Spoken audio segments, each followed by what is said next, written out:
अगर आप भी एक एजुकेटर हैं और डिजिटल बोर्ड सेटअप लेने का प्लान कर रहे हैं तो आप बिल्कुल सही सोच रहे हैं। आज के इस वीडियो में हम लोग बात करने वाले हैं कि आपको डिजिटल बोर्ड सेटअप परचेस करने से पहले किन किन बातों का ध्यान रखना चाहिए। ये इसीलिए इम्पोर्टेंट है क्योंकि ये जो डिजिटल बोर्ड आप देख रहे हैं ये एक ऐसा प्रोडक्ट नहीं है जो मार्केट में बहुत कॉमन है, इसीलिए आपको ये सब बातों का ध्यान जरूर रखना चाहिए। सबसे पहला चीज जो आपको ध्यान रखना चाहिए जिनके बारे में, वो होता है वेंडर।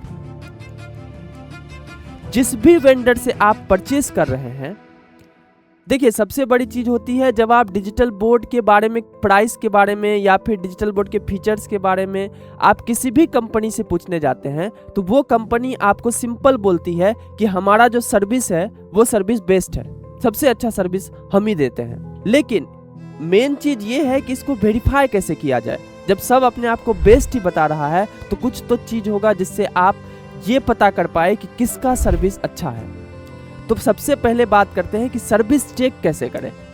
देखिए कोई कंपनी अगर बहुत दिनों से काम कर रही है इस चीज में तो सबसे पहले चीज होगी कि उसका फीडबैक होगा ऑनलाइन। तो आप किसी भी कंपनी के पास जाते हैं, जैसे आप क्रिएटर्स माइंड की बात करें तो आप क्रिएटर्स माइंड फीडबैक अगर यूट्यूब पे सर्च करते हैं तो आपको पता चल जाएगा कि बहुत सारे एजुकेटर्स होंगे या बिजनेसेस होंगे जो हमारे बारे में रिव्यूज दिए हुए हैं। तो वहां से आपको पता चल जाएगा कि लोग हमारे बारे में क्या बोल रहे हैं। हम क्या बोल रहे हैं वो डिफरेंट चीजें होती है, लेकिन लोग हमारे बारे में क्या बोल रहे हैं, टीचर्स हमारे बारे में क्या बोल रहे हैं, हमारे सर्विस के बारे में वो क्या बोल रहे हैं, तो ये आपको जरूर पता करना चाहिए। सबसे पहला चीज आपको पता करना चाहिए फीडबैक कैसा है कंपनी का। दूसरी चीज जो आपको पता करना चाहिए वो होता है टीम। अगर कोई कंपनी आपको सर्विस अच्छा देती है, इसका सिंपल सा मतलब मैकेनिज्म है कि उसको टीम चाहिए, क्योंकि ये जो डिजिटल बोर्ड है इसमें इसको चलाने के लिए बहुत सारी चीज़ें लगती है। जैसे कि सेल्स टीम हो गया जो आपको बेचती है, इंस्टॉलेशन टीम हो गई जो आपको इंस्टॉल करती है, या कोई प्रॉब्लम होता है तो उसको सॉल्यूशन करती है। सर्विस टीम होती है, कोई भी प्रॉब्लम अगर आता है तो आप उनको बोल सके और वो सपोर्ट दे पाए। और भी टीम होती है, डिस्पैच हो गया। तो किसी के पास अगर 2 आदमी का, 5 आदमी का, 10 आदमी का टीम है तो वो आपको सर्विस कहाँ से देगा। आपको ये बात जरूर सोचना चाहिए कि वो आपको सर्विस कहाँ से देगा। तो टीम आपको जरूर देखना चाहिए। तीसरी चीज जो आपको देखना चाहिए कि वो जो कंपनी से आप बात कर रहे हैं उसका फिजिकल ऑफिस है या नहीं है, क्योंकि ये जो डिजिटल बोर्ड है ये बाकी प्रोडक्ट से डिफरेंट है।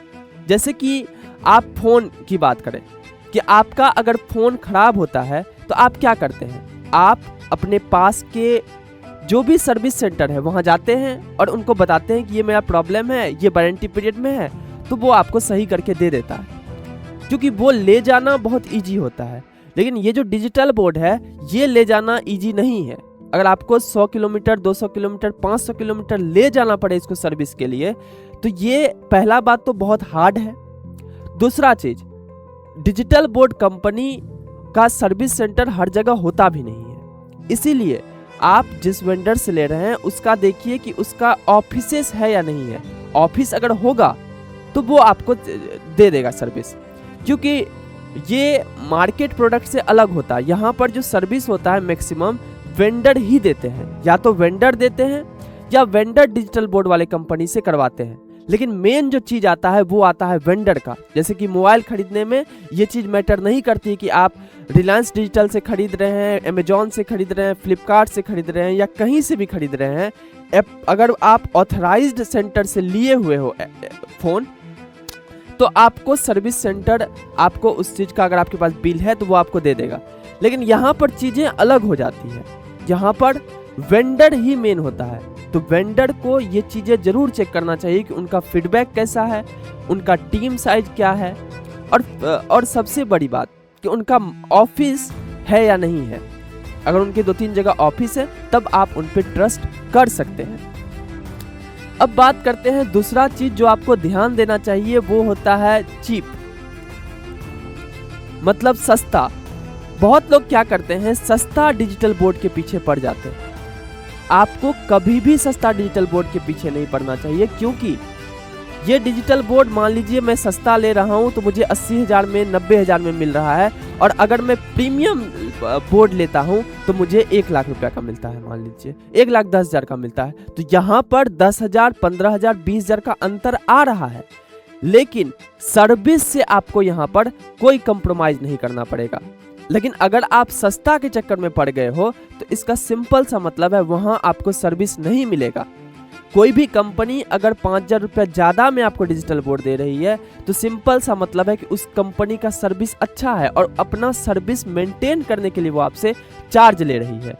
लेकिन जो कंपनी आपको सेम प्राइस पर दे रही है तो वो आपको सर्विस के लिए नहीं दे रही है, वो सिंपल दे रही है कि मेरा एक बार डिजिटल बोर्ड बिक जाए, मुझे 1,000 रुपया 500 रुपया का प्रॉफिट हो जाए और काम खत्म।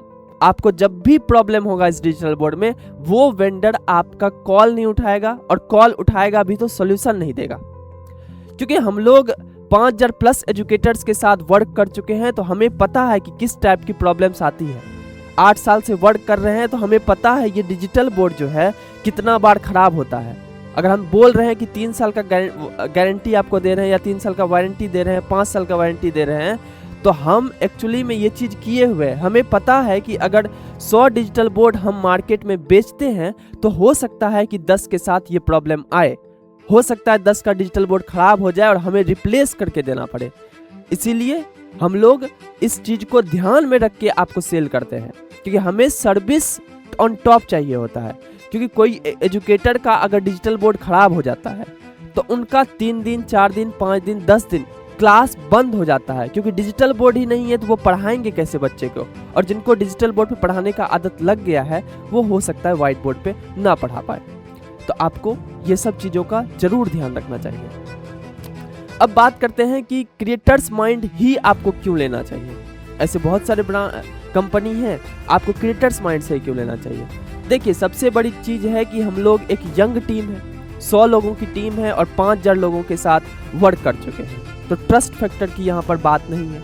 हमारे मल्टीपल 10 जगह लगभग फिजिकल ऑफिस है जहाँ पर कि आप डेमो ले सकते हैं। आपको डिजिटल बोर्ड देखना है, स्टूडियो में आके फील करना है कि कैसा होता है यहाँ लिखना, तो आप किसी भी डेमो सेंटर में जाके वहाँ पे कर सकते हैं। हमारे पास सर्विस टीम ही हर चीज़ की अपनी अपनी सेपरेट टीम है, तो यहाँ पर ये एक बड़ी चीज़ होती है। दूसरी चीज़, हम लोग एजुकेटर्स और क्रिएटर्स के लिए वर्क करते हैं, तो हम लोग सबसे बड़ी चीज़ ये है कि हम लोग वन स्टॉप सॉल्यूशन आपको प्रोवाइड करते हैं। ऐसा नहीं है कि हम लोग सिर्फ आपको डिजिटल बोर्ड देते हैं, हम लोग पूरा का पूरा इकोसिस्टम देते हैं, जहाँ पर कि ना सिर्फ आप अच्छा वीडियो रिकॉर्ड कर पाओ बल्कि उसको मोनिटाइज भी कर पाओ ऐप वेबसाइट की मदद से। क्योंकि डिजिटल बोर्ड पे आप वीडियोस बनाते हो और ऐप पे उसे पब्लिश करके आप अर्निंग करते हो, और हमारा इन हाउस टीम है डिजिटल बोर्ड का भी, ऐप का भी, वेबसाइट का भी। तो यहाँ पर ये एक सबसे बड़ी चीज़ है कि वन स्टॉप सॉल्यूशन मिलता है। क्योंकि बहुत सारी कंपनी क्या करती है कि हो सकता है वो डिजिटल बोर्ड बेचती है, ऐप के लिए किसी और कंपनी से जुड़ गई है, या ऐप बनाती है डिजिटल बोर्ड के लिए जुड़ गई है, लेकिन हमारे पास ऐसा नहीं है। हमारे पास इन हाउस टीम है, इसीलिए आपको जब भी कोई प्रॉब्लम होगी तो आप हम लोगों से 1 नंबर पे बात कर सकते हैं कि हमारा ये प्रॉब्लम है, आप सॉल्व कर दो। तो ये एक बहुत बड़ी बात होती है। आपको डिजिटल बोर्ड सेटअप लेना है, ऐप लेना है, वेबसाइट लेना है, तो आप इस नंबर पे कॉल कर सकते हैं 9973725719। इस नंबर को आप सेव कर लीजिए। हो सकता है कि आप सोच रहे हैं कि हम अभी नहीं 1 मंथ बाद डिजिटल बोर्ड का प्लान करेंगे, फिर भी आप इस नंबर को सेव करके रख लीजिए। क्रिएटर्स माइंड के नाम से सेव कर लीजिए या डिजिटल बोर्ड के नाम से सेव कर लीजिए, आप इसको सेव कर लीजिए। या फिर आप पहले से भी किसी कंपनी से परचेस किए हुए हैं तो आप इसको नंबर को जरूर सेव कर लीजिए, क्योंकि हो सकता है वो कंपनी आपको सर्विस नहीं देगा, तो आपको ये जो ब्रांड है क्रिएटर्स माइंड आपको भी सर्विस देगा, भले ही आप कहीं से डिजिटल बोर्ड लिए हुए हैं। क्योंकि हमारे पास ऐसा टीम है जो डिजिटल बोर्ड को खोल कर भी सही कर सकती है। तो आपको किसी भी टाइप का एजुकेशन में नीड है या बिजनेसेस में नीड है तो आप इस नंबर पे कॉल कर सकते हैं। और अगर आप ये सोच रहे हैं कि मैं ऐप बनवाऊं, वेबसाइट बनवाऊं, तो उसके लिए भी आप कॉल कर सकते हैं। Thank you so much for watching this video.